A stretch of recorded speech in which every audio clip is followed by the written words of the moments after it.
Dios bendiga a su amada iglesia en esta preciosa mañana de domingo, que el Señor nos permite vivir un día más, un día a la vez, tú allí en tu casa, yo aquí en la mía, en la casa del Señor, agradecidos con Él por tanta bondad. Su misericordia es grande, nuevas, dice su palabra, que son sus misericordias cada mañana. Estoy feliz de poderme comunicar con todos ustedes, de poderles enviar un abrazo fuerte, así sea a través del celular, no importa, pero en espíritu estamos todos unidos, más en este primer domingo del mes de marzo. Este primer domingo del mes de marzo, que hemos nosotros dispuesto nuestro corazón para venir en comunión los unos con los otros y en unión de su Santo Espíritu maravilloso, a recordar, a celebrar esta cena del Señor. Hoy hemos dispuesto este domingo para darle la gloria, la honra al Señor, darle a Él lo mejor de nosotros, lo mejor de nuestro corazón, de nuestra alma para Él. Entonces hoy vamos a disponer nuestro corazón para adorarle, para alabarle, para escuchar su palabra, para compartir, porque yo sé que tú allí tienes tu cena lista, yo lo sé, y el que no, pues rápido ve y lo alistas, el jugo de la vid y un pedazo de pan que representa el cuerpo y la sangre de nuestro Señor Jesucristo. Hoy vamos a estar todos en comunión. Hoy es un mes nuevo, estamos en marzo y marzo tiene bendiciones para nosotros maravillosas. Allí en Deuteronomio 28:4. Puedes leerla allí en tu casa. Es una bendición donde bendice el Señor el fruto del vientre, o sea, a nuestros hijos, a nuestra casa, a nuestra familia. Hoy vamos a estar orando por ellos para que el Señor los guarde donde quiera que vayan, donde quiera que estén, que les abra puertas de bendición para ellos. Son maravillosos nuestros hijos y si están consagrados al Señor, más maravillosos son. Hoy te damos gracias, Señor, bendecimos y alabamos tu nombre en esta mañana, Papito Dios, y empezando este nuevo mes, queremos de todo corazón colocarlo en tus manos, Señor, sabiendo que tú eres quien direccionas nuestra vida, Señor, que tú eres el que tienes el control de nuestra vida, de nuestra casa, de nuestra salud, de nuestra economía, de nuestras finanzas, Señor. Tú eres el dador de la vida y nosotros, Señor, recibimos esa dádiva tuya en esta mañana de domingo. Hoy solamente venimos a decirte que te amamos, Señor, que venimos a estar en unidad de espíritu, en comunión unos con otros para celebrar, para recordar esa celebración que tú hiciste allí, Señor, con tus discípulos, esa última noche que pasaste con ellos. Hoy estamos recordándolo, Señor, y tomaremos de la copa y comeremos del pan, Señor, en unidad, unos con otros, en unidad de espíritu. Pero primeramente, Señor, vamos a decirte cuánto te amamos con una alabanza dedicada a ti, Señor, una adoración para ti, porque tú lo mereces, Señor. Eres maravilloso, Rey, el dador de la vida, Señor. Ese eres tú. Gracias, Señor. Creemos en ti, Señor. Creemos en ti y hoy lo confesamos, Dios.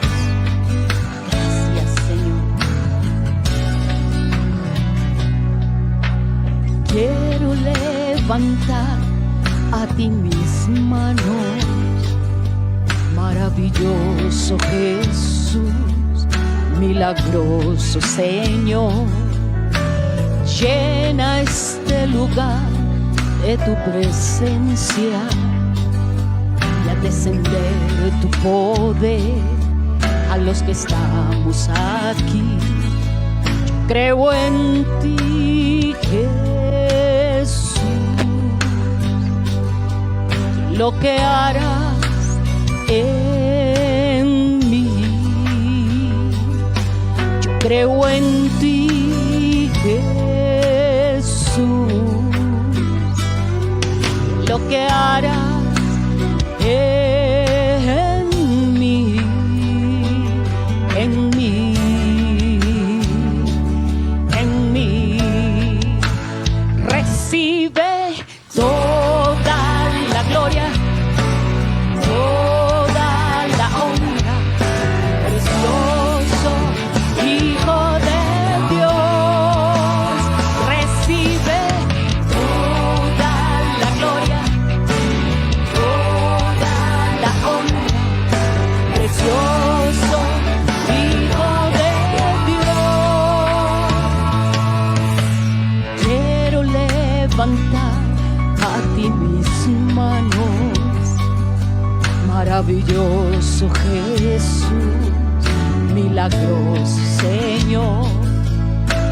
Llena este lugar de tu presencia y al descender tu poder a los que estamos aquí. Yo creo en ti, Jesús, lo que harás en mí. Yo creo en ti, Jesús, lo que harás en mí, en mí, en mí. Recibe toda la gloria, toda la honra, precioso Hijo de Dios. Recibe toda la gloria, toda la honra, precioso Hijo de Dios. Recibe, Señor, toda la gloria y toda la honra que hoy te estamos dedicando, porque tú eres el Rey de Reyes y el Señor de Señores, el Creador del universo, el dador de la vida, nuestro Padre bueno, nuestro Padre de misericordia. Ese eres tú, Señor. Recibe toda la gloria, toda la honra, precioso Hijo de Dios.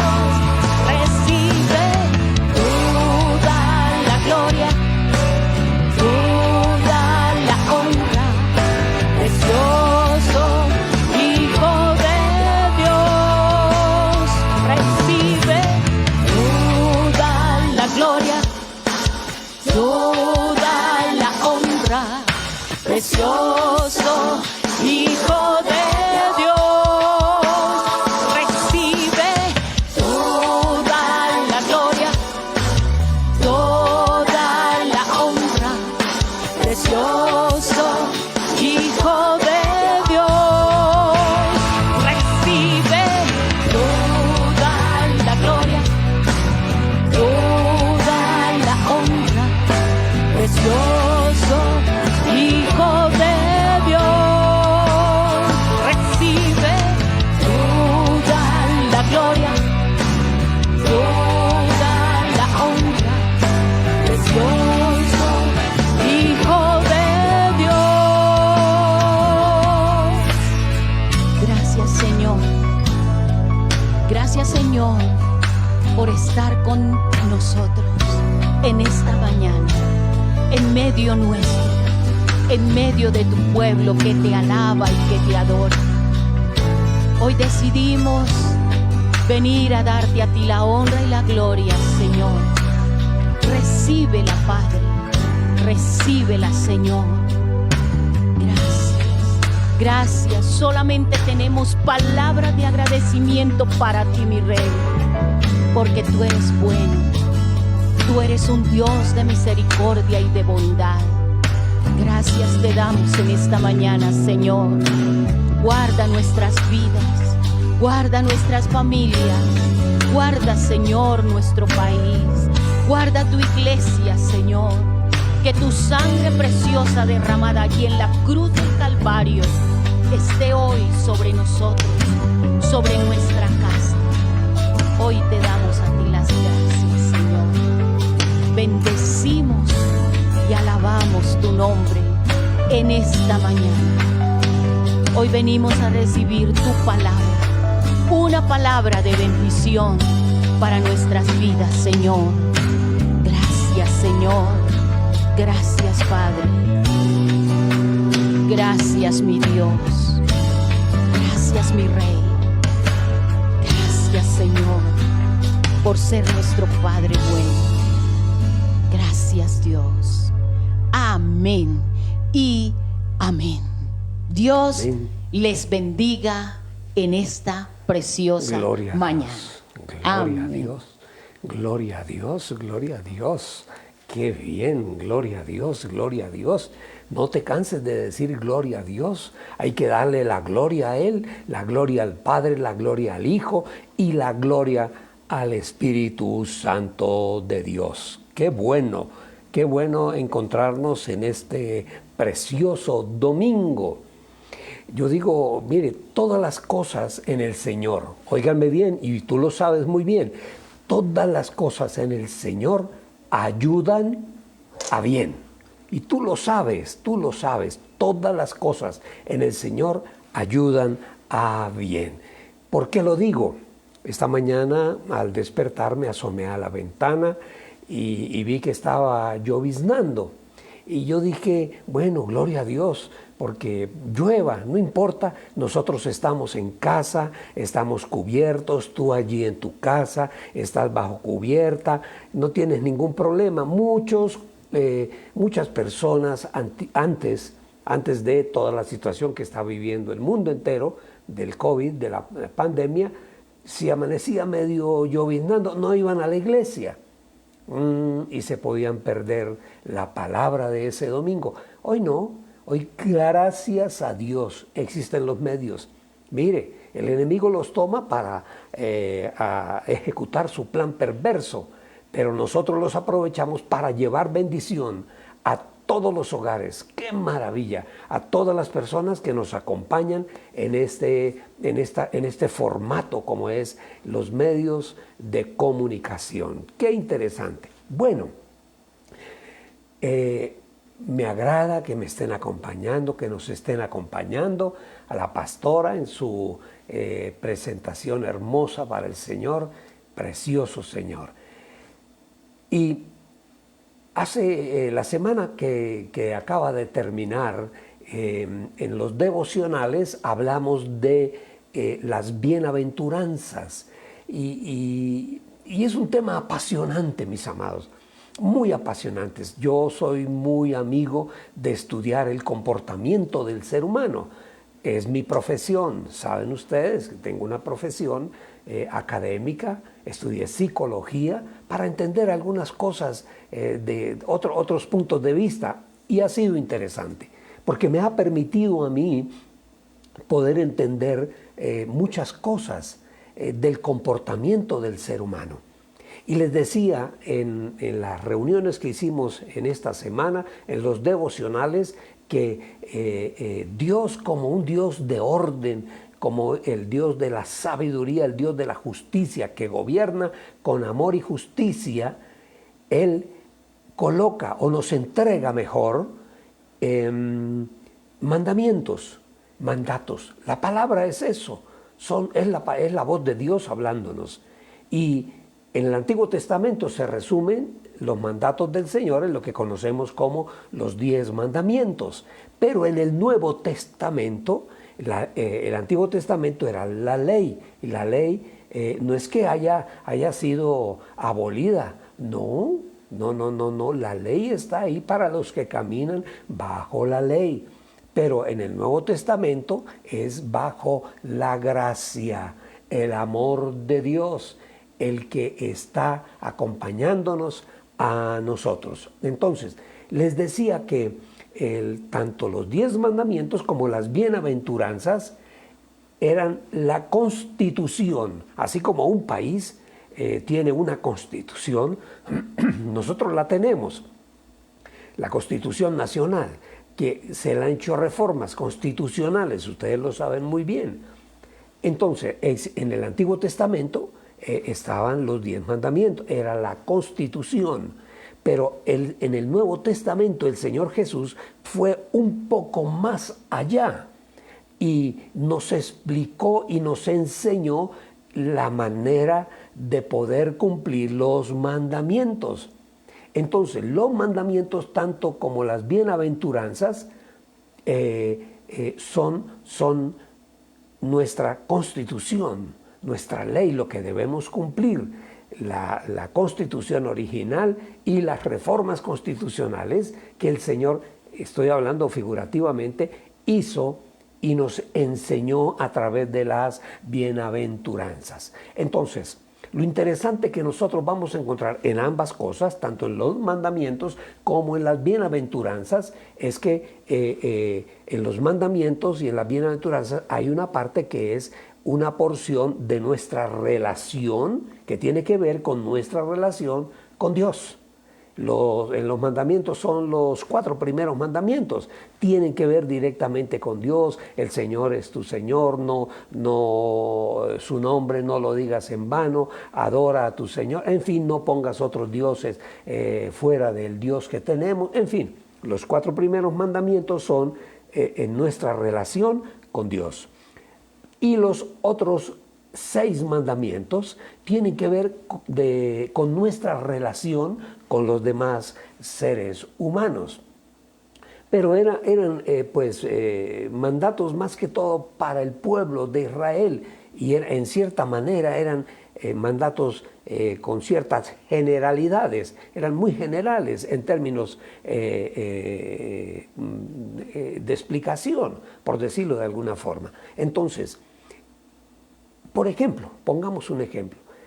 En los mandamientos decía, el 5.º mandamiento, decía, no matarás. Eso era claro. Se viola un mandamiento que es no matar.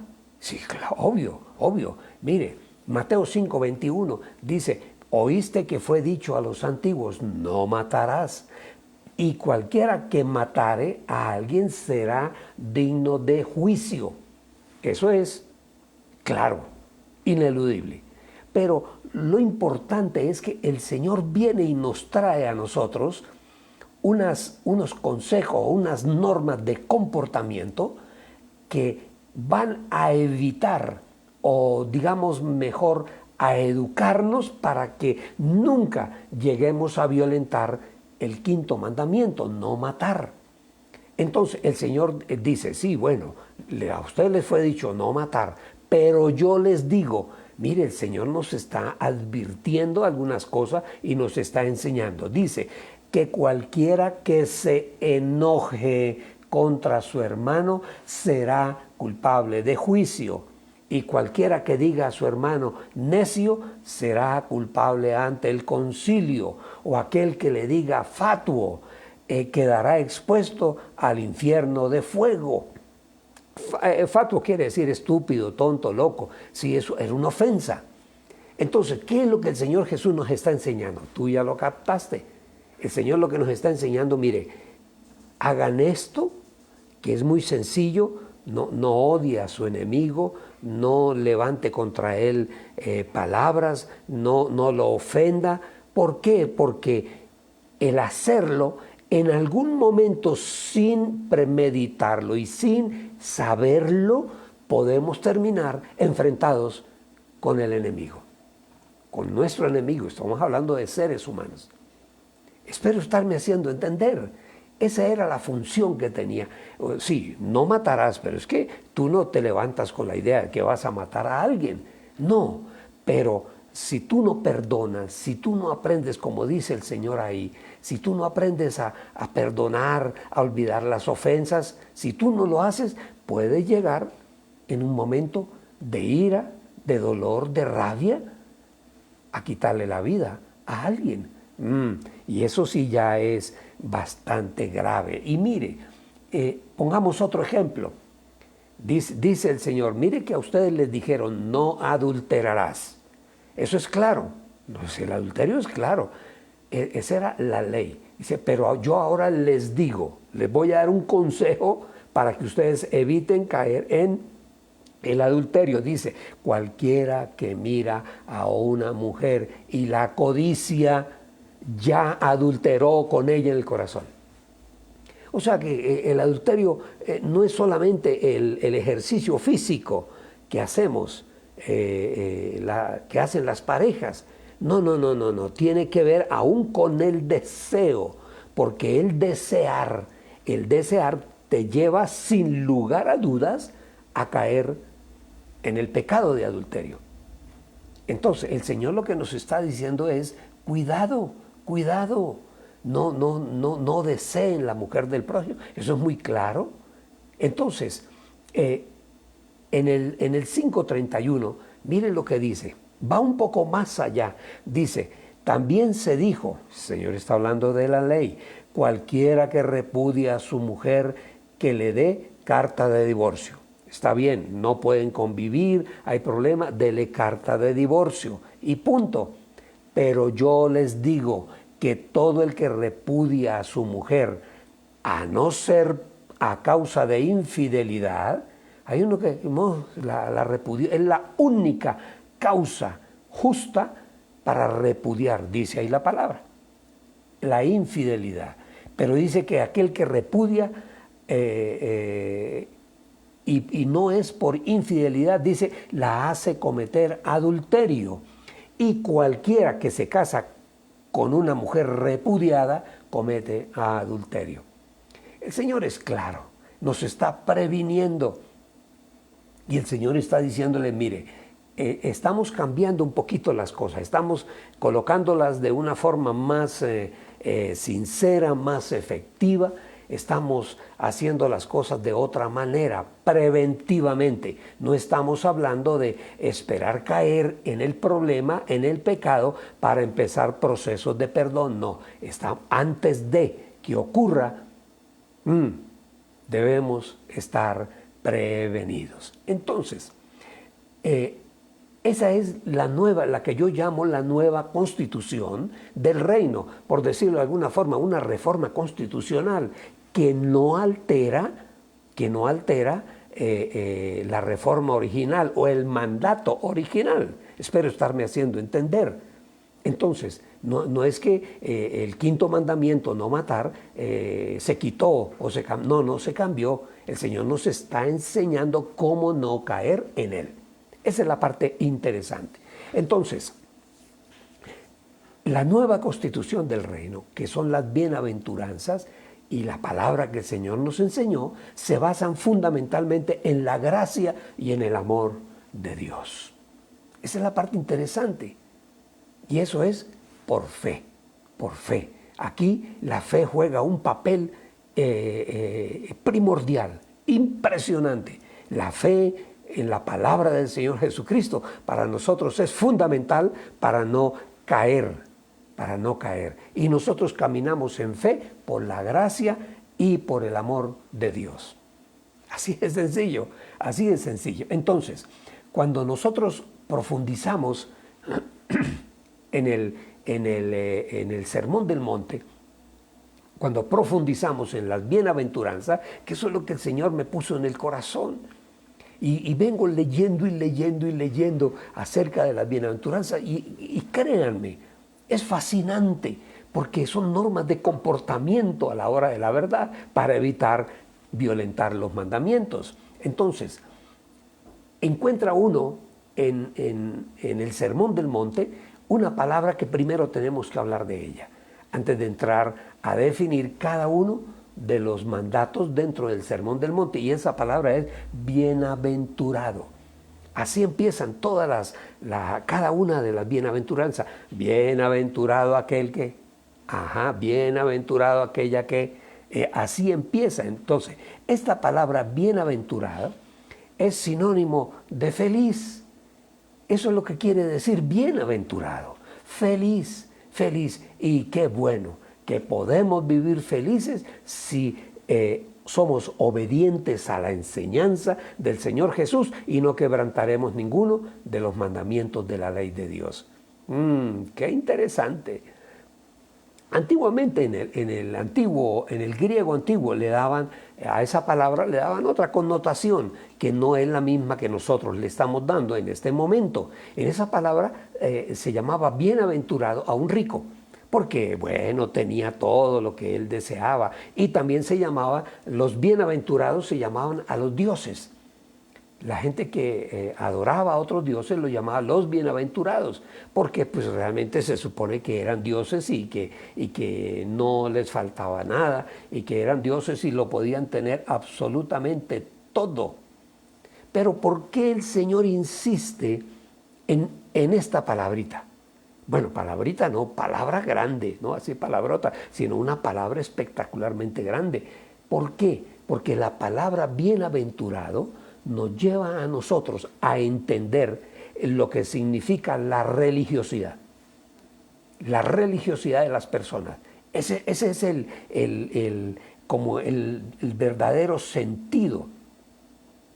Que nosotros podamos entender que al cumplir la palabra del Señor vamos a ser dichosos, vamos a ser bienaventurados, vamos a ser felices. Eso es lo que el Señor les está diciendo. Bienaventurado el que haga esto. O sea, el que es feliz, que es dichoso. Y díganme una cosa, por lo menos hablo en nombre propio. Ahora, en este tiempo, conociendo del Señor, hace 32 años que conocimos del Señor con mi esposa, nuestra vida dio un vuelco tremendamente grande y hermoso. Ahora disfrutamos el caminar con el Señor, disfrutamos la palabra, disfrutamos la educación que le damos a nuestros hijos, el ejemplo. Es un gozo, es un disfrute. Somos bienaventurados y tú eres bienaventurado si caminas en la palabra del Señor. Y tu casa, todo. ¿Sí? Así en alguna parte habla así. Bienaventurado quiere decir 3 veces feliz. Hágame el favor. Entonces, miren ustedes lo interesante que es cuando el Señor empieza cada uno de los consejos que nos da diciendo, bienaventurado. Y mire, en el versículo 3 está hablando, bienaventurados los pobres de espíritu. ¿Los pobres? ¿Bienaventurados? Esto de pronto algún ideólogo político lo puede tomar por otro lado. Decir, no, eso es un concepto capitalista, para que los pobres sigan siendo pobres y vivan felices. No. De eso no está hablando. El Señor está hablando de una pobreza que es peor, la peor de todas las pobrezas. Y esa pobreza la pueden tener tanto pobres como ricos. Y es la pobreza espiritual.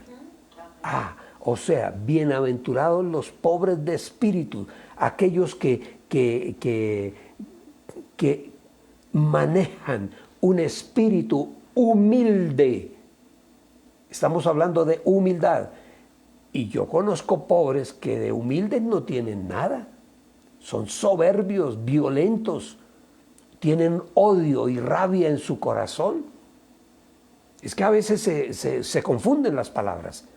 A veces las personas dicen, es que la gente humilde que vive en los suburbios o arriba en las montañas, la gente humilde. No, está mal empleado el término. El término debería ser, bueno, la gente pobre. Pero humilde, no todos los pobres son humildes, porque la humildad es una entrega de corazón. Es algo que nosotros podemos tratar a los demás de una manera diferente. El Señor lo dijo. El Señor, El sí. Señor lo dijo, ser como Sí, yo. Él lo dijo. Ser como yo. ¿Que soy qué? ¿Qué dijo? Humilde. Manso y humilde. Manso y humilde. Puro de corazón. Eso es lo que significa humildad. Humildad no tiene nada que ver con la pobreza. Quitémonos ese palabrerío de nuestra mente. Hay ricos que son muchísimo más humildes que muchos pobres, que son soberbios, que son rencorosos, tienen odio en el corazón contra aquel que tiene, que ha trabajado. ¿Qué ha trabajado? Es que hay que trabajar regalado, mis amados. No, todo hay que trabajarlo. La muerte en cruz, eso no costó nada. Claro que costó. Dios Padre entregó a su Hijo por ti, por mí, por todos nosotros. Entonces tuvo un precio altísimo que para nosotros es gratis, de gracia recibimos. Entonces de esa misma forma nosotros tenemos que dar. Aprendimos a recibir en el Señor. Entonces, cuando habla de bienaventurados los pobres, está hablando de aquellos que no tienen ni orgullo, ni tienen altivez, sino que son personas que dependemos absolutamente de Dios. En lugar de creernos prepotentes, no, dependemos de Dios. Él es nuestro Padre, nuestro Señor, nuestro enseñador, nuestro Maestro, el que nos muestra el camino. Sin Él fracasaremos, sin lugar a duda. Aquí no se está hablando de pobreza material, sino de pobreza de espíritu. Y el Señor se está refiriendo, vuelvo y les repito, al valor que tiene el espíritu humilde. De eso es de lo que está hablando el Señor. No de quien no tiene orgullo ni altivez, sino de aquel que depende absolutamente de Dios. Entonces, nosotros, en lugar de creernos poderosos, prepotentes, nosotros debemos reconocer nuestra debilidad y nuestras deficiencias. Sin lugar a dudas, tenemos que confesar nuestras deficiencias y reconocer nuestras nuestras insuficiencias, deficiencias. Hablábamos la semana pasada de una porción de la palabra interesantísima que tiene que ver con la escena aquella del fariseo y el publicano que suben al templo. Interesante, la voy a leer. Lucas 18:11, búscala ahí. Dice, entonces el fariseo, puesto de pie, oraba para sí de este modo: Dios, te doy gracias porque no soy como los demás, ladrones, codiciosos, adúlteros, ni como este publicano. Y yo creo que hasta lo señalaba allí en el templo. O sea, mejor dicho, no me falta sino la aureola, ¿cómo se dice? La aureola. Soy un santo. En cambio eso es un perverso, es un publicano. Y miren ustedes, sigue diciendo el versículo 12, además, Señor, yo ayuno 2 veces a la semana y doy el diezmo de todo lo que gano. Oiga, qué hombre, cualquiera que lo oye hablar dice, wow, ese es un hombre santo. No, es un hombre religioso. Y así como es de religioso, el religioso es muy propenso a caer en el pecado. Se cree que es suficiente, porque se viste con unos hábitos, porque se pone un manto, porque usa un estola. No. Cuidado. La religiosidad no es buena. Entonces, ahora viene la intervención del publicano. El publicano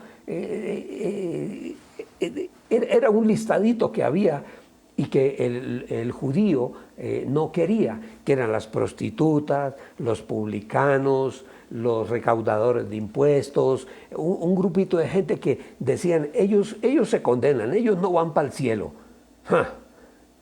Hágame el favor. Y este publicano allí en un rincón del templo, agachado. Aquí dice que estaba de pie, a distancia.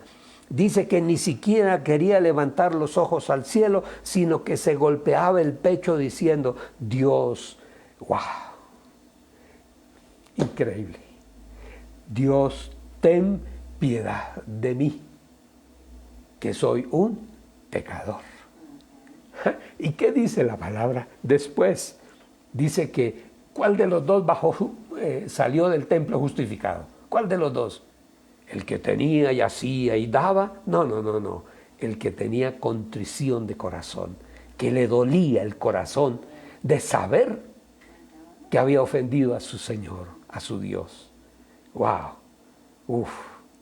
El uno orgulloso, satisfecho consigo mismo, y el publicano sintiéndose pecador, indigno de ser llamado hijo tuyo.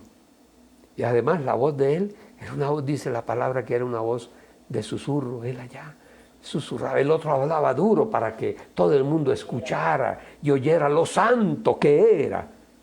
Ustedes no crean en esos santos no van a ninguna parte. Entonces, y miren ustedes que esa arrogancia del fariseo hoy en día se ve en muchas iglesias cristianas, que la gente cree que porque es que yo pertenezco a la iglesia X, Y, Z, que es la iglesia fuera de la cual no hay salvación, dicen algunos,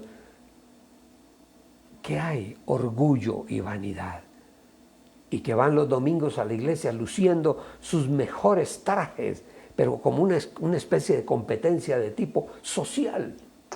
Igual que en la tradición.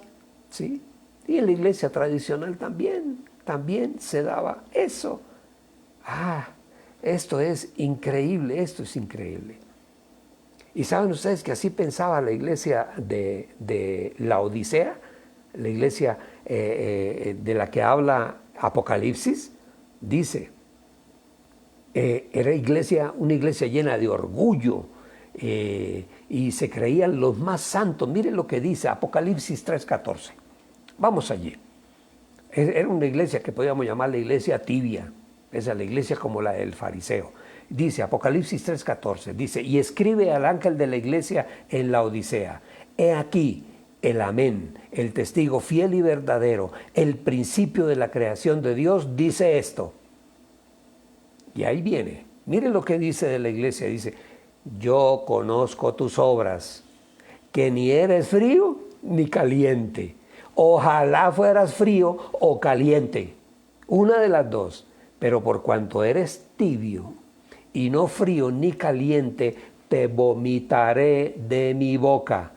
Porque tú dices, yo soy rico y me he enriquecido y de nada tengo necesidad. O sea, tengo poder, dinero y tienen guardaespaldas que los llevan y los traen. Si a nosotros no nos cuida el Señor y los ángeles del cielo, nadie podrá cuidarnos. Pero mire cómo termina diciéndole, ahí está hablando Juan, la revelación del Señor. Y no sabes, le está diciendo a esta iglesia, le está diciendo, no sabes que eres un desventurado, miserable, pobre, ciego y desnudo. Santo, santo, santo. Mis amados. La soberbia. Soy rico, el tema. Soy rico y no necesito absolutamente nada. Altivo, es que no veían el orgullo. Muchas veces el orgulloso no sabe que es orgulloso. Eso sí que es grave, mis amados, tremendo, tremendo. Sí, el Señor aborrece el altivo, el de rostro altivo, esos que levantan la cara así, erguidos, y miran a los demás por encima del hombro. Ojo, cuidado, cuidado. Entonces, aquí lo interesante es hacernos una pregunta. Mire, el publicano decía, no sabe, la palabra le está diciendo, eres un desventurado, miserable, pobre, ciego y desnudo. Le está diciendo a la iglesia en la Odisea. Sí, entonces no hay nada que hacer, no hay caso con ustedes allá en ese tipo de iglesia y con ese tipo de religiosos. Sino, miremos el lado del publicano. ahí en Lucas 18, 14 dice, les digo, está el Señor enseñándole a todos los que están con él, sus discípulos, les digo que o sea, el publicano, descendió a su casa justificado más que el fariseo, porque cualquiera que se enaltezca será humillado, y aquel que se humille será enaltecido. Mire, cuando nosotros vivimos la vida de fe, como debe ser, bajo el cuidado de nuestro Papá Celestial, de nuestro Padre Celestial, nosotros entramos al reino, entramos a pertenecer al reino de Dios. Y perteneciendo al reino de Dios, tenemos que empezar a llevar una vida verdadera caminando con el Señor. Los pobres de espíritu, aquellos que manejan el orgullo, qué bueno poderlo neutralizar, porque el Señor no nos llamó a sentirnos orgullosos, no, en nuestra relación con los demás, a ser humildes, a apreciar a todo el mundo. Ese es Mateo 5.3, la primera bienaventuranza. Pero la segunda bienaventuranza, que está en Mateo 5.4, dice, y quería terminar con esto, bienaventurados los que lloran. Después seguimos viendo las otras bienaventuranzas, son impresionantes. Bienaventurados los que lloran, pues ellos serán consolados. Bienaventurados los que lloran, ¿cómo así? Aquí se presenta el llanto como del corazón quebrantado o el dolor del alma que siente aquel que sabe que pecó. Eso es lo que estamos viendo en esta bienaventuranza. Pablo en algún momento lo reconoce. ¿Ustedes saben quién era Pablo? ¿Ustedes han leído la historia de él? Era uno de los hombres más importantes que habían en ese tiempo. La palabra toma un espacio para decir un hombre educado a los pies de Gamaliel. Y Gamaliel, por decirlo de alguna forma, en aquella época era como decir hoy en día la universidad más famosa que Yale o la Sorbona en París o la universidad en Inglaterra, las grandes universidades. En ese tiempo, estudiar a los pies de Gamaliel, eso era algo extraordinario, y la palabra toma tiempo para anotar ahí y decir educado a los pies de Gamaliel. Pero Pablo era un religioso, acuérdense ustedes, perseguía a los cristianos para matarlos, no los perseguía para invitarlos a almorzar, para matarlos, para eso era. Y cuando llega el Señor, lo tumba del caballo, le baja el moño, como decimos coloquialmente, cae del caballo, queda ciego, el Señor le habla. Pablo, Saulo, Saulo, ¿por qué me persigues? ¿Y tú quién eres? Yo soy el Cristo, el Jesús a quien tú persigues. Ahí a partir de ese momento le quitaron el moño a Pablo. Él entendió que lo que estaba haciendo no estaba bien, que estaba ya pasando más allá de la ley y estaba tomando venganza en nombre de Dios. Hay muchos que han hecho cosas terribles en el nombre de Dios, históricamente en el nombre de Dios. Entonces, miren lo que dice Pablo en Romanos 7:24, cuando él se dio cuenta lo que era la enseñanza de Jesús y cuando él se dio cuenta lo que era su vida. Yo creo que ahí en ese momento él se vio, yo soy el fariseo o soy el publicano. Y Pablo era fariseo, dice que era fariseo de fariseos, o sea, no era ningún pintado en la pared, era un hombre importantísimo, además muy inteligente. Entonces, ahí en ese momento, en Romanos 7:24, Pablo entiende, no, yo soy un pecador. Yo no soy ningún hombre santo, ni nada, soy un pecador. Dice Romanos 7:24, miserable de mí, miserable de mí. ¿Quién me librará de este cuerpo de muerte?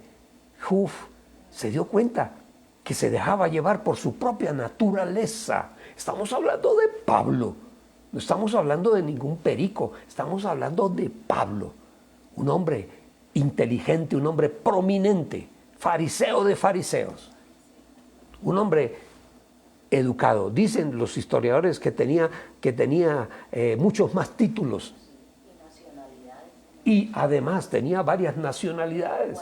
Además de ser judío, era romano, era griego. ¿Ah? ¿Se imaginan ustedes hoy en día alguien tener la nacionalidad? Soy americano, soy colombiano, pero al mismo tiempo soy inglés o soy italiano. ¡Ah, qué maravilla! Y él lo tenía. Ese era Pablo. Él no era ningún pintado en la pared. Era un hombre prominente. Y llegó un momento en que se dio cuenta que a la hora de la verdad era un pobre. Era un pobre. Un pobre. No tenía nada. Todo lo que lo decía. Todo lo que yo tengo, o sea, todo lo que yo he aprendido, lo tengo por basura. ¡Wow! Y él dice en ese momento, en Romanos 7, miserable de mí. Él reconoce su debilidad y dice, ¿quién me librará de este cuerpo de muerte? Cuando nosotros caminamos en el pecado, que hacemos a un lado el amor de Dios, la bondad de Dios, que esos son los fundamentos de nuestra fe, el caminar en la bondad y en el amor de Dios. Cuando nosotros desechamos todo esto, empezamos a vivir una vida desordenada, sin Dios. Vivimos una vida desordenada. Por eso cuando nosotros, de pronto alguien que llega a una iglesia cristiana va a descubrir algo, oiga, nos volvemos llorones. Sí, pero ¿y esa gente por qué llora tanto? Recuerdo que aún allí en la iglesia donde nosotros venimos, en Cúcuta, centro cristiano, uno de los sugieres nos contaba, él estaba cuidando una puerta y por enfrente de esa puerta pues pasaba la gente del andén que veía hacia adentro. Y dice, y ahí enfrente mío, al pie de la puerta, había un hombre de rodillas, un hombre como de 1,90, casi 2 metros de alto, yo de rodillas llorando, porque la palabra lo tocó. Y dice, contaba este ujier, que una mujer pasó por la calle, una persona cualquiera, y pasó y vio al hombre allí. Y lo que ella dijo, así me gustaría yo ver a mi marido. Porque cuando nosotros llegamos al Señor, nos volvemos llorones, sensibles, nos da vergüenza el pecado que cometimos antes de conocer al Señor. Nos avergonzamos porque descubrimos lo que el pecado significa para nosotros los seres humanos. Y por eso cuando el Señor habla de bienaventurados los que lloran, está hablando de aquellos que en algún momento lloramos de arrepentimiento. También esa es una cualidad increíble que nace en el corazón nuestro, el llorar también de felicidad, de saber y ver todo lo que el Señor hace por nosotros, lo que hizo, lo que está haciendo y lo que Él hará. Nos conmueve, nos mueve ese amor, es un amor infinito. Porque de tal manera, dice la palabra. Eso es una expresión, está hablando de algo súper inmensamente gigantesco e infinito, el amor de Dios, a través de su Hijo, Jesucristo. Entonces, Pablo está reconociendo ahí y se está arrepintiendo.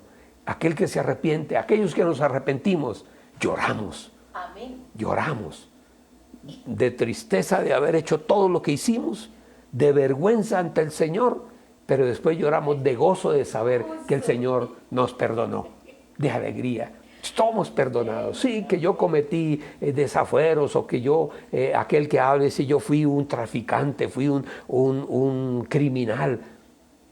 Los conocemos, traficantes, malos, perversos, y de alguna forma transformados allí en la prisión, porque sí, allí hay ministerio carcelario, y han entregado su vida al Señor, y hoy hablan del Señor.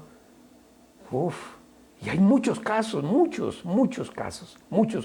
Pero otro día hablamos de esto. Entonces, cuando el Señor habla de bienaventurados los que lloran, están hablando de aquellos que se arrepienten, que sienten tristeza de haber cometido el pecado que cometieron. Uf. Ustedes se acuerdan de Pedro, cuando el Señor, él dijo, yo nunca te negaré, yo te seguiré. El Señor le dice, apártate de mí, Satanás, porque eso que estás diciendo, eso no nace en tu corazón. Ese es el enemigo que te lo está poniendo.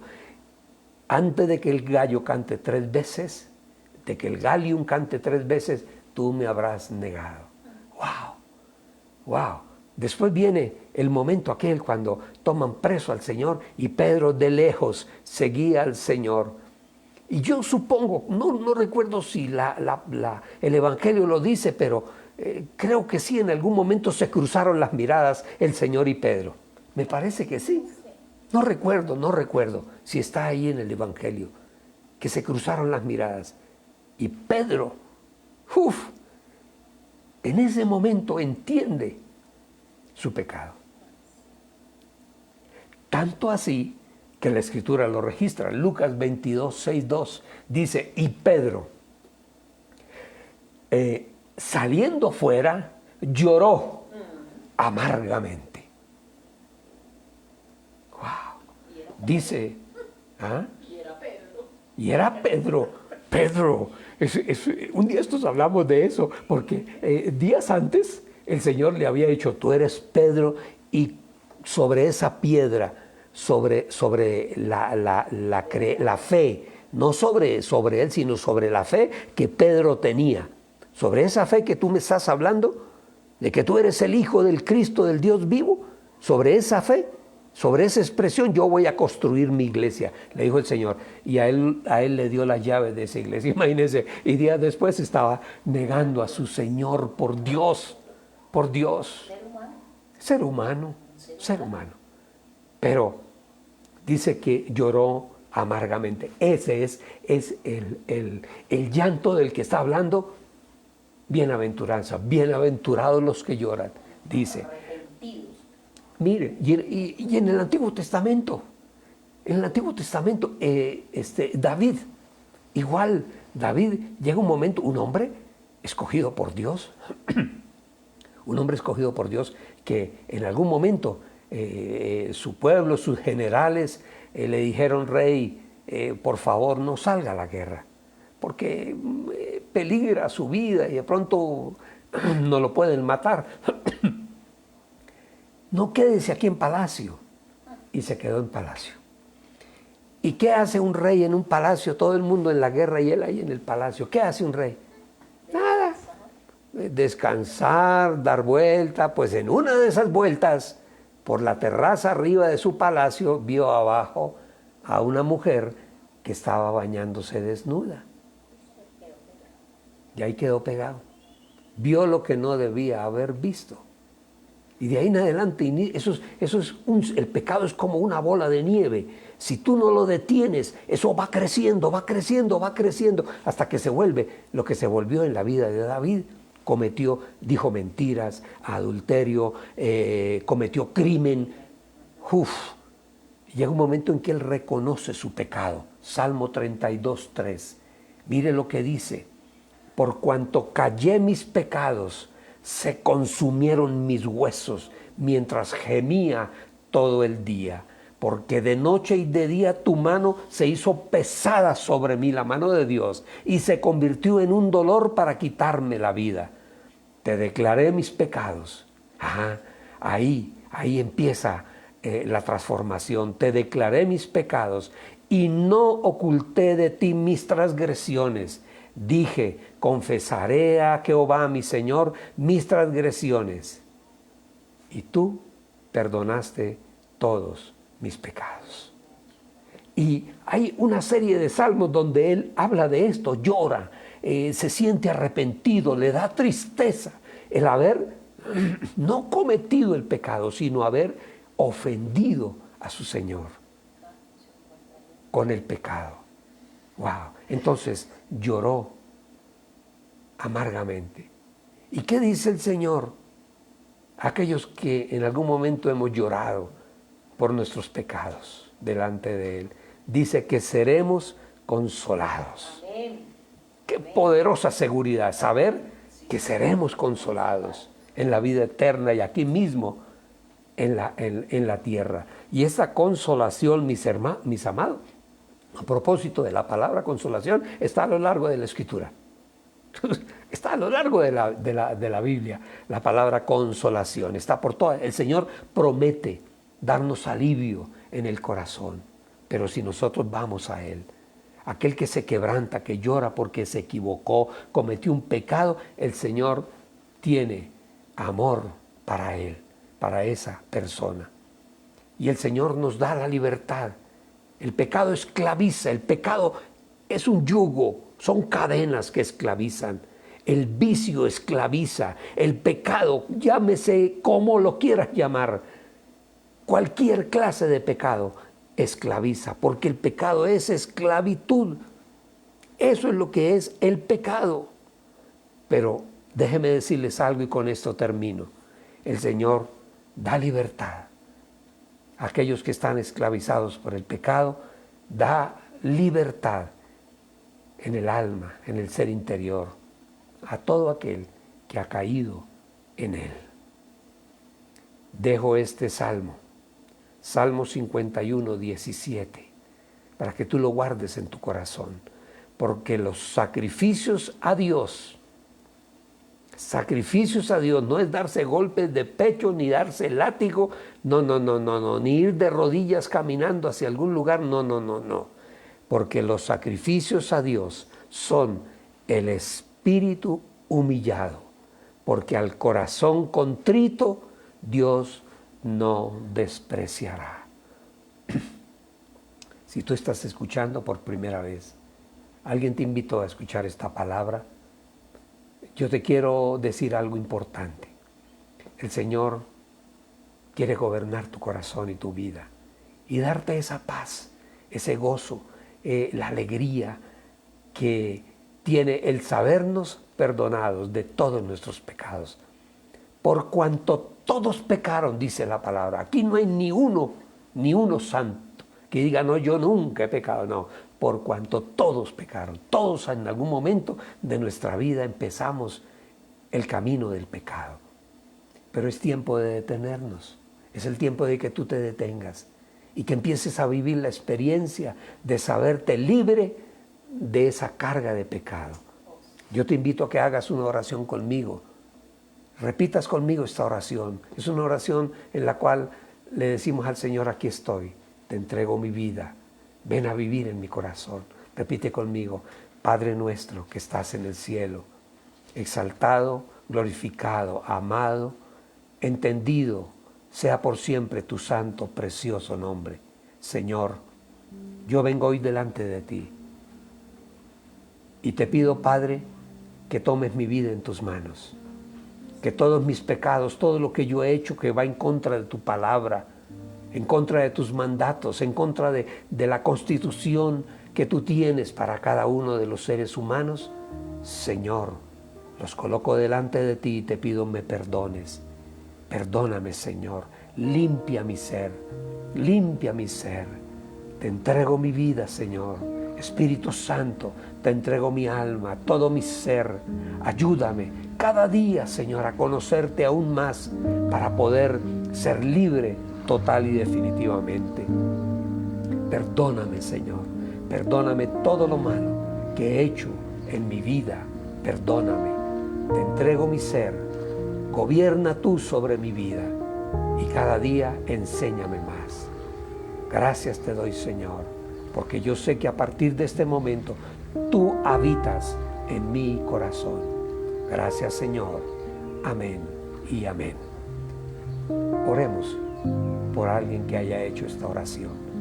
Padre, una persona más, o quizás muchos más, en este momento han entendido y han abierto su corazón y su boca para presentarte delante de ti y pedirte perdón. Yo te pido, Padre, en el nombre de Jesús, que esa persona que acaba de hacer esa oración, Señor, la bendición tuya venga sobre él.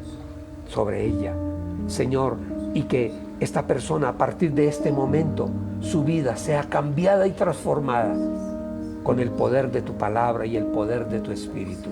Bendice a esta persona. Hazle sentir, Señor, que la vida ha empezado de nuevo para esta persona.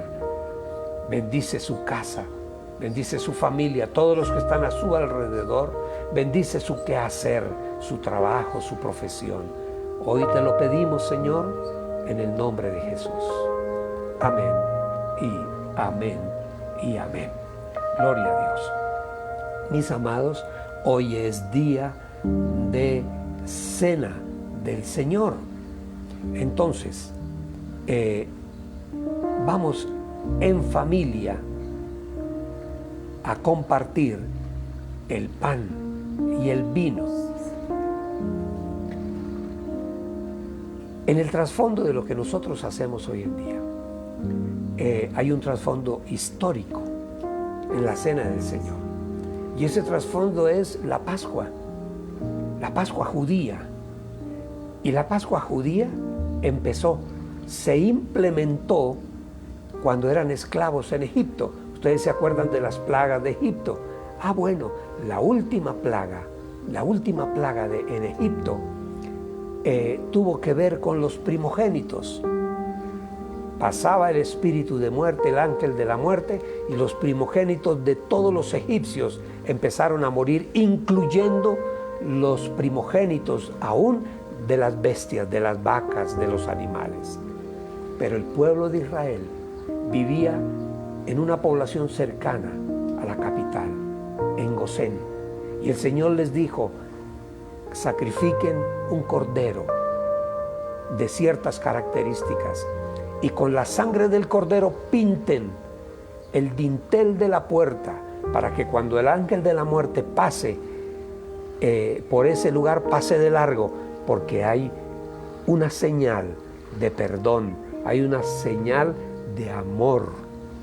La sangre del cordero, y esa sangre del cordero se derramó en la cruz del Calvario, y todos aquellos que hemos tomado ese sacrificio, la sangre del cordero, para pintar nuestra vida, nuestro ser interior, el ángel de la muerte pasará de largo, el pecado pasará de largo. Entonces, esta fue la primera Pascua del pueblo judío, y hasta el día de hoy tienen una fecha especial donde ellos conmemoran ese momento, y nosotros lo conmemoramos hoy, y conmemoramos el sacrificio de Cristo en la cruz. El pan sin levadura y el vino, en símbolo que se cumple, estaba en el Antiguo Testamento, se cumple en Cristo Jesús, allí en la cruz del Calvario. Él es nuestra Pascua, Cristo Jesús. Lo dice Pablo, 1 Corintios 5:7, porque Cristo, nuestro Cordero Pascual, ya ha sido sacrificado una vez y es suficiente. Nosotros hacemos solamente un recordatorio. Aquí no estamos convirtiendo el pan en el cuerpo ni el vino en la sangre. Estamos recordando para que nunca se nos olvide que ya fuimos sacados nosotros de Egipto. Entonces, dice Juan 2:13, primera de Pedro 1:18, como saben ustedes, fueron rescatados de la vida absurda que heredaron de los antepasados. El precio de su rescate, o sea, de nuestro rescate, no se pagó con cosas perecederas como el oro y la plata, sino con la preciosa sangre de Cristo, como de un cordero sin mancha y sin defecto. Y el Señor da una orden: hagan esto, háganlo, repítanlo, para que se acuerden permanentemente de que es un mandato de parte del Señor. Y el Señor dijo: cuando se reúnan, compartan el pan y bendigan el pan, y cuando bendigan el pan digan: tomen y coman esto, como así de este pan, y bebamos de la copa. Eso es lo que el Señor quiere que nosotros hagamos, porque cuando nosotros lo hacemos, estamos recordando, rememorando. El Señor lo dijo, esto que estamos haciendo en este momento, mi esposa y yo, estamos haciéndolo en memoria de mí, dijo el Señor que lo hiciéramos. La muerte del Señor estamos anunciando, lo hacemos en memoria de Él. Pero también, ¿saben más qué hacemos? Estamos recordando que el Señor Jesús un día dijo que Él volvería. Y Él lo dijo, hagan esto hasta cuando yo vuelva. O sea, que el Señor vuelve. Si Él dijo que volvería, que vuelve, vuelve. Y créanlo. Algunos dicen, algunos estudiosos, que estamos en los últimos tiempos. No lo sé. Pero si estamos en los últimos tiempos, quiere decir que la venida de Cristo está pronto. Entonces tenemos que estar listos y preparados. Anunciamos con este evento, anunciamos la muerte y la resurrección del Señor Jesús hasta cuando Él venga. Pero también participamos de un acto en común, de una comunión. Estamos haciendo eso. Nosotros, mi esposa y yo acá, pero tú allí en tu casa, estamos unidos alrededor de este evento. Entonces, bendecimos el pan. Yo bendigo el pan, tú bendices el vino. Padre, te damos gracias por este pan, Señor, símbolo de tu cuerpo lacerado, molido, Señor, allí en la cruz del Calvario. Pero este cuerpo, Señor, que fue entregado por todos y cada uno de nosotros, Señor, hoy nos permite este pan recordar tu inmenso amor por todos y cada uno, Dios, que no escatimaste, ni siquiera el ir a la cruz, dar tu cuerpo molido, amasado, quemado en un horno de violencia, Dios, por todos y cada uno de nosotros. Bendecimos este pan, símbolo de tu cuerpo, y lo tomamos para cada uno de nosotros. Gracias, Señor.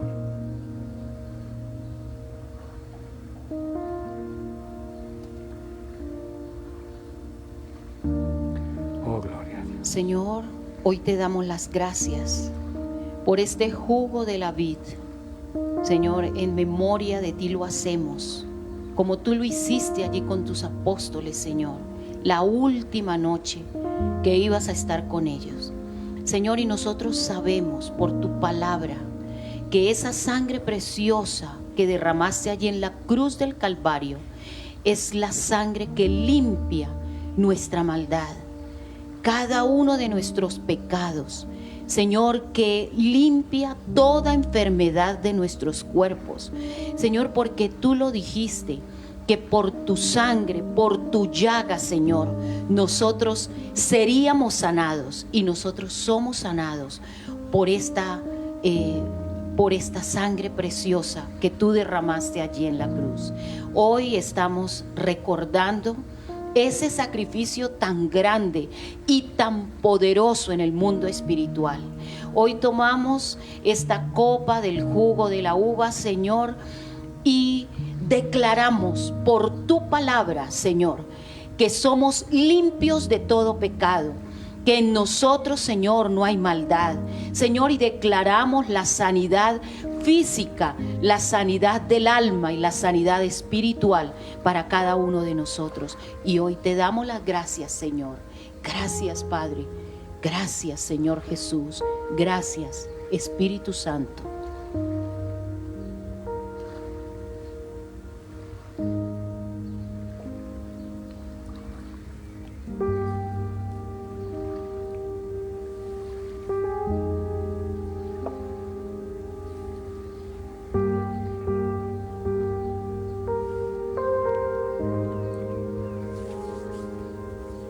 Gloria a Dios. Gloria a Dios. Gloria a Dios. Señor, gracias te damos, porque tú fuiste a la cruz del Calvario por todos y cada uno de nosotros. Allí deberíamos haber estado todos, por cuanto todos pecamos. pero tú fuiste y pagaste la cuenta por nosotros. Hoy te damos las gracias, Señor. Y también quedamos expectantes, porque tú dijiste en tu palabra que tú volverías. Estamos recordando, Señor, tu palabra. Y si tú dijiste que volverías, tú vuelves, sin lugar a dudas. ¿Cuándo? No lo sabemos. Pero, Señor, caminaremos y dormiremos, porque no sabemos, Señor, cuándo regresas. Y estaremos seguros todos los días. Dormiremos tranquilos sabiendo que puedes venir cuando quieras, Señor, que te estamos esperando. Ven pronto, Señor, ven pronto. Te necesitamos. Gracias, Señor. Amén y amén y amén. Gloria a Dios, gloria a Dios. Bueno, qué bueno, qué bueno. Vamos a ofrendar al Señor. Vamos a levantar la ofrenda para Él, los sobres. Yo quiero que tomes ahí donde estás, tomes el sobre y vamos a leer una porción que está en la carta a los Hebreos. Dice, ustedes saben que la carta de los Hebreos, como el nombre lo indica, fue una carta de Pablo dirigida fundamentalmente a todo el pueblo hebreo, judíos y no judíos, al pueblo hebreo.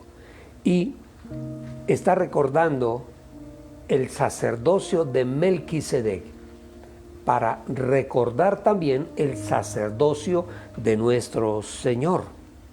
Y dice así: por lo tanto, estoy hablando de Hebreos 7:4.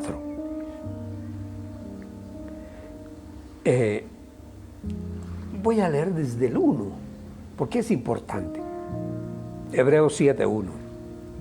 Porque o sea, Melquisedec, sacerdote del Dios Altísimo, era rey de Salem y salió al encuentro de Abraham cuando regresaba de la guerra contra los reyes y lo bendijo. Y Abraham le apartó los diezmos de cuanto tenía consigo. Su nombre se traduce, el de Melquisedec, rey de justicia, y por otro lado, rey de Salem, o sea, rey de paz. Qué interesante. Sin registro de padre y madre en las genealogías. Nadie sabe de dónde vino, ni para dónde fue. Ni el principio de sus días, ni el fin de su vida, sino que a semejanza del Hijo de Dios, su sacerdocio permanece para siempre. Sigamos leyendo, que es interesante. Dice, por lo tanto, consideren cuán grande es a quien el patriarca Abraham le entregó los diezmos y las primicias. Imagínense ustedes, si sería alguien importante. Bueno, sigamos leyendo. Porque los que de los hijos de Leví recibieron el sacerdocio tenían autoridad de la ley para tomar los diezmos del pueblo, de sus hermanos, aunque también ellos surgieron del lomo de Abraham. Los diezmos vinieron mucho tiempo después. Los diezmos no nacieron en la antigua ley, venían mucho antes de Levítico, mucho antes. Eso es muy interesante. Y había un sacerdote, Melquisedec, a quien Abraham le dio los diezmos. Ese sacerdocio, como dijéramos, reemplazaba, era la representación del sacerdocio de Dios, de Cristo, hoy en día. Y sigamos leyendo. Pero sin estar registrado en la genealogía de ellos, recibió los diezmos de Abraham y bendijo al que había recibido la promesa. Por lo tanto, sin duda alguna, el menor es bendecido por el mayor. Y mire lo interesante que sigue diciendo, versículo 8, dice, aquí, O sea, aquí en la tierra. Dice, hombres mortales reciben los diezmos, mientras que allí aquel de quien vive, de quien la Escritura da testimonio de que vive. ¿Y quién vive? Cristo Jesús es el que vive. Y como alguno pudiera decir, a un Leví que recibía los diezmos, pagó también el diezmo por medio de Abraham, porque todavía se hallaba en el lomo de su padre cuando Melquisedec le salió al encuentro. Increíble. En el capítulo 8, 1, viene la confirmación de lo que para nosotros es el sacerdocio eterno, el sacerdocio de Cristo Jesús. Él es el sacerdote eterno, sumo sacerdote. Capítulo 8, versículo 1. El punto principal de todas estas cosas es que tenemos un sumo sacerdote que está sentado a la diestra del trono de la majestad en el cielo. ¿Y quién es ese sacerdote? Jesucristo, nuestro Señor. Qué interesante, qué interesante. Leamos el versículo 4, 8:4, dice, porque si Él estuviera sobre la tierra, ni siquiera sería sacerdote, pues está hablando del sacerdocio de Melquisedec, dice, pues existen sacerdotes que presentan ofrendas de acuerdo a los que está en la ley, que ministran la semejanza y sombra de las cosas que están en el cielo, como fue dicho a Moisés mientras levantaba el tabernáculo, mira, haz todas las cosas conforme al modelo que te ha sido mostrado en el monte. Qué interesante, qué interesante. Y el Señor Jesucristo pasa a encabezar el ministerio sacerdotal, el sumo sacerdote frente a nuestro amado Padre, Señor y Dios, se llama Jesucristo el Señor. Entonces, el Señor nos invita. En el Antiguo Testamento era una obligación. En esto es una invitación y una sugerencia. Si tú quieres bendición, hazlo. El que no quiera bendición, pues no lo haga, no lo haga. Los beneficiarios vamos a ser nosotros directamente. Entonces, tomamos de lo que el Señor nos ha dado. Así, el mundo nos critica por esto, porque dicen cosas que, como en todas partes, habrá alguien que tome esta porción de la palabra para hacerse rico. Quizás, no digo que no, porque estamos entre seres humanos, pero la gran mayoría, el 99.99 de los hombres y mujeres de Dios que te hablan a ti de diezmo, de ofrenda, es porque quieren la bendición para ti. Entonces, toma lo que sientas en tu corazón y presentémoslo hoy delante del Señor. Padre, en el nombre de Cristo Jesús, tu Hijo amado, Señor, hemos tomado una pequeña parte de lo que tú nos has dado y como un sacrificio lo presentamos allí en tu altar, Dios, y lo colocamos allí, Señor, para el bienestar de tu obra, para que tu obra siga adelante. Señor, tu palabra dice ahí en Hebreos 7, que allí en el cielo recibe alguien de quien se dice que vive para siempre, que vive y reina para siempre. Él recoge allí los diezmos. Aquí los recogemos, hombres mortales, pero allí Jesucristo, que vive y reina por los siglos de los siglos. Señor, te damos gracias. La gratitud de nuestro corazón para contigo la expresamos en este día. Padre bueno, bendice nuestra casa, bendice nuestra mesa, el alimento. Bendice, Señor, el trabajo de todos y cada uno de los que estamos reunidos hoy. Bendice, Señor, la empresa, a todos los que trabajan, Señor, en la empresa de nuestro hermano en la fe. Bendice las vidas de ellos también. Guárdanos de las enfermedades, Padre. Guárdanos. Tu palabra dice que todos aquellos, Señor, que fueron marcados con la sangre del Cordero, sus dinteles de las casas fueron salvados del ángel de la muerte. Hoy, Señor, estamos cubiertos, marcados por la sangre del Cordero. Señor, ninguna plaga tocará nuestra casa. Gracias te damos, Señor, hoy. Gracias, Padre. Bendícenos con toda bendición. Danos un día de gozo y alegría, porque es el día en el cual nos reunimos en familia y compartimos, Señor, tu amor hacia los nuestros. Gracias te damos, Señor, en el nombre de Cristo Jesús, hoy y por siempre. Amén. Amén, Señor. Bendice nuestra iglesia y bendice nuestras casas. Amén. Dios los bendiga, mis amados. Nos volvemos a encontrar el próximo martes 8 de la mañana y vamos a seguir con el tema de